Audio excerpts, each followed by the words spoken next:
ఒక దట్టమైన అడవిలో ఇద్దరు రాక్షసులు ఉంటారు. వాళ్ళిద్దరు స్నేహితులు.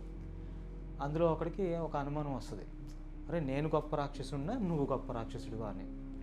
ఒకడంటాడు కాదు నేను గొప్ప రాక్షసుడిని ఒకడు, ఆడు కూడా నేనే గొప్ప రాక్షసుడిని ఆడు అంటాడు. అలా కదరా మన పెద్దోళ్ళు ఉంటారు కదా వాళ్ళ దగ్గరికి వెళ్దాం, ఎవరు గొప్ప రాక్షసులు చెప్తారు అని, మన ఇద్దరు ఎవరు గొప్ప రాక్షసులు చెప్తారు అని అంటాడు. సరే అని వాళ్ళ దగ్గరికి వెళ్తారు. వీళ్ళిద్దరు వెళ్ళి అయ్యా మా ఇద్దరిలో ఎవరు గొప్ప రాక్షసుడు చెప్పండి అని అడుగుతాడు. రే రాక్షసుడు అంటేనే గొప్పవాళ్ళు, అందులో నువ్వు నేను కాదు, రాక్షసులు అంటేనే గొప్పవాళ్ళే, ఇంకా అందులో నువ్వు ఒకటి ఆడొకటి అని కాదు, రాక్షసులు అంటే గొప్పవాళ్ళు అంటాడు అంతే.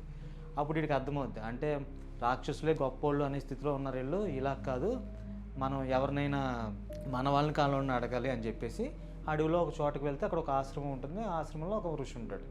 ఆ ఋషి దగ్గరికి వెళ్ళి వీళ్ళిద్దరూ సాష్టాంగ నమస్కారం చేసి, ఓ మహర్షి మా ఇద్దరిలో ఎవరు గొప్ప రాక్షసుడో చెప్పండి అని అడుగుతారు.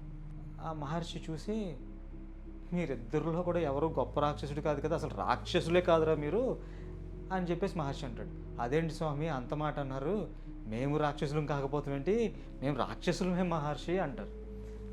సరే అయితే మీకు రాక్షసత్వం ఎలా ఉంటుందో నేను చూపిస్తాను. ఈ అడవికి కొంచెం దూరంలో ఒక పట్టణం ఉంటుంది. ఆ పట్టణంలో ఒక గొప్ప ధనికుడు ఉంటాడు.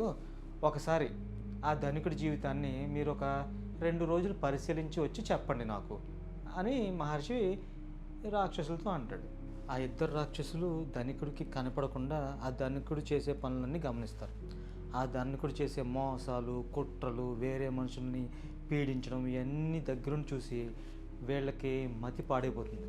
వెంటనే మహర్షి దగ్గరికి వచ్చి, ఓ మహర్షి మేము అసలు రాక్షసులమే కాదు, ఆ ధనికుడనే కాదు అక్కడ ఉన్న వాళ్ళని చాలామందిని పరిశీలించాం, అసలు వీళ్ళు తోటి మనుషులనే పీక్కు తింటున్నారు, మేమేదో జంతువులను తింటూ అడవిలో బతుకుతున్నాం, వీళ్ళు మాకన్నా రాక్షసులు, మా కళ్ళు తెరిపించినందుకు మీకు కృతజ్ఞతలు అని చెప్పి అడవిలోకి వెళ్ళిపోతారు.